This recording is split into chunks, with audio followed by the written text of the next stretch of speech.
Professor Dhanapalan College of Science and Management, OMR Padur. Admissions open. Apply now. திமுக பொதுக்குழு கூட உள்ள நிலையில் புதிய பொறுப்பாளர்கள் யார் யார் என்ற எதிர்பார்ப்பு எகிரியுள்ளது. இது குறித்தான முழு விவரங்களோடு இணைகிறார் நமது செய்தியாளர் ரமேஷ். வணக்கம் ரமேஷ். வரும் ஜூன் 1ஆம் தேதி திமுக பொதுக்குழுவானது கூட இருக்கிறது. இதில் யார் யாரெல்லாம் பொறுப்பாளர்களாக நியமிக்கப்பட வாய்ப்பு இருக்கிறது? முழு விவரங்கள். தமிழகத்தில் ஆளும் கட்சியாக இருக்கக்கூடிய திமுக 2026 சட்டமன்ற தேர்தல் பணியை தீவிரப்படுத்தியிருக்கிறாங்க. ஜூன் 1ஆம் தேதி திமுகவினுடைய பொதுக்குழு கூட்டம் மதுரையில் நடைபெற இருக்கு.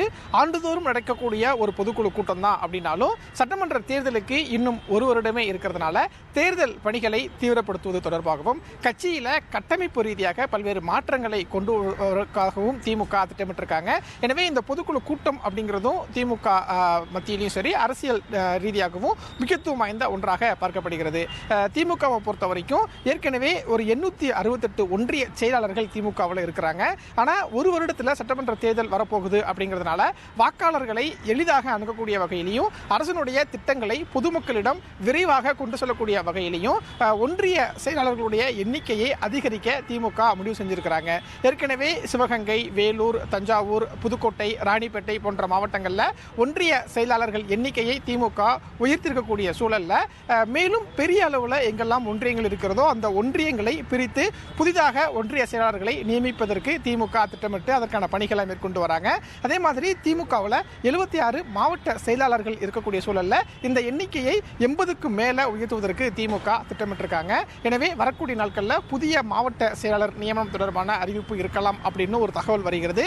அதே மாதிரி சரியாக செயல்படாத மாவட்ட செயலாளர்களை மாற்றிவிட்டு அதற்கு புதிதாக மாவட்ட செயலாளர்களை நியமிப்பதற்கும் திமுக திட்டமிட்டிருப்பதாக ஒரு தகவல் என்பதும் வந்த வண்ணம் இருக்கிறது. அதே மாதிரி பொதுக்குழு நடக்கிறது அப்படின்னாலே தலைமை கழக நிர்வாகிகள் மத்தியில் ஏதேனும் மாற்றம் இருக்குமா, புதிதாக யாருக்கேனும் பொறுப்பு கொடுக்கப்படுமா அப்படிங்கிற எதிர்பார்ப்பு எல்லாமே திமுக தொண்டர்கள் மத்தியில் இருப்பது வழக்கம்.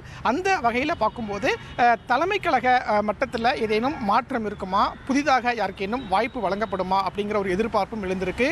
இளைஞரணிக்கு முக்கியத்துவம் கொடுக்கக்கூடிய வகையில் இளைஞரணிக்கு சேர்ந்த ஒருவருக்கு ஒரு தலைமை கழக நிர்வாகி பொறுப்பு கொடுக்கப்படணும் அப்படிங்கிற ஒரு எதிர்பார்ப்பு கட்சிக்குள்ள இருக்கு.